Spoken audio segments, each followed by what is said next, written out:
the network is the payoff.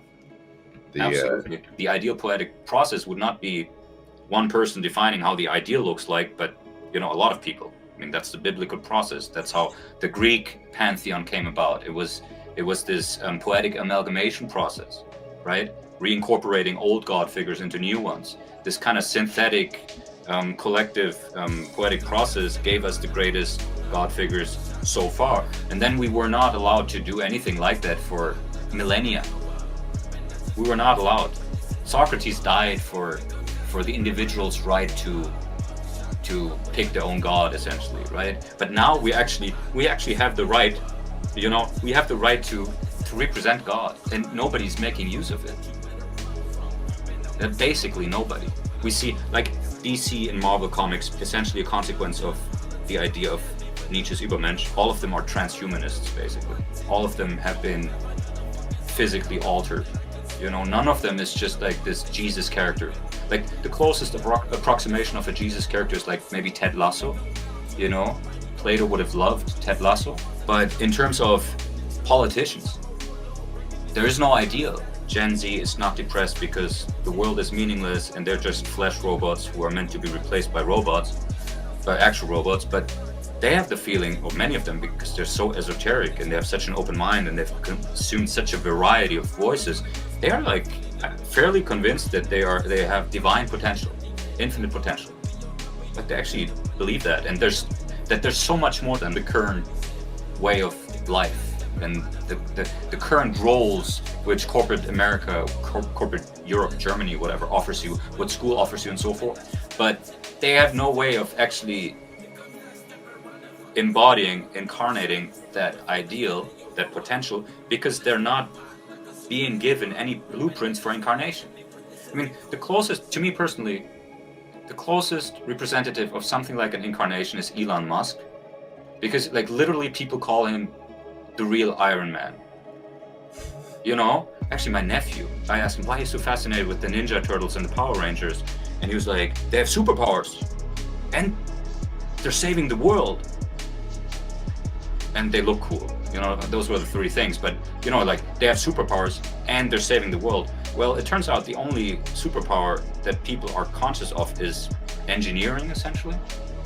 But even in that realm, there's no ideal programmer that you can incarnate. I mean, Neo, there's no ideal content creator you can incarnate. YouTube, you can do anything you want on YouTube. Anything. What are you supposed to do? Well, you have no role model. So, I mean, you're just gonna follow the herd, or do what gets you clicks, or do your crazy thing. We have a poetic crisis. We have no role models in no space whatsoever, in none. The only role models are like driving Lamborghinis, and they're hanging out with a lot of, basically prostitutes in a swimming pool and spraying each other with champagne.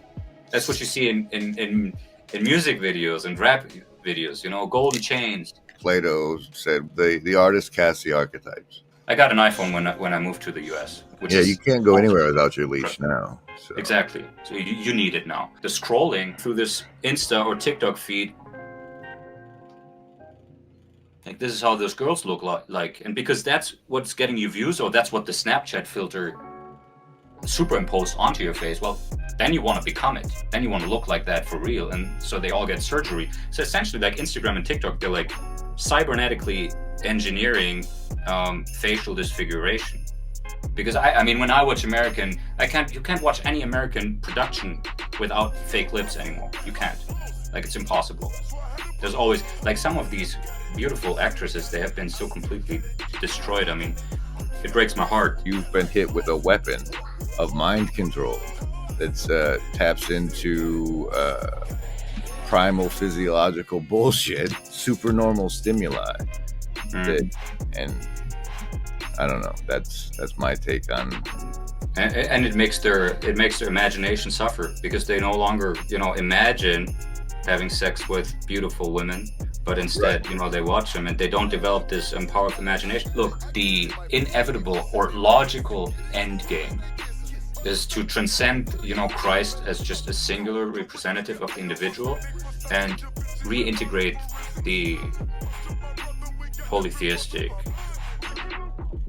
people network which we all embody, like the thing which you mentioned, like this family therapy where people think that you're not one person, and we've been thinking that for 120, 30 years, that we're not just one person. There's not one CEO, you know, inside, but there's multiple characters. Inside Out, you know, that was a very popular movie. I like that one a lot. Yeah. So it's a society of mind or an internal family. Clearly, you embody multiple parts. Sometimes you say, well, I only said that because I was hangry. Like, there was part of you speaking for you whose voice, whose speech was at odds with who you are. And then you just mess it up with your partner or whatever because of being hungry. So if you actually believe that you have infinite potential, well, how does the realization When's that of start? that infinity look like? Basically, if you create your own fictional ideal, that fictional ideal, even if it's not a fictional ideal, even if you take Plato as your mentor, you know, even if you said, like, because in the video I say, you know, it's a product of imitation, and I mean, I have this pantheon of influences, which is basically Plato, Nietzsche, Pessoa, and Eminem. And so each one of them has actually an ideal. Plato had the philosopher king, Nietzsche had the Superman, Pessoa had the super poet, and Eminem has the rap god, right? So it would be crazy to embody all four. I think that's impossible. But imagine you were a hardcore Platonist. I think you can't be a hardcore Platonist unless, I mean, Plato essentially tells you what to do if you think you have infinite potential, which is to save your fucking country.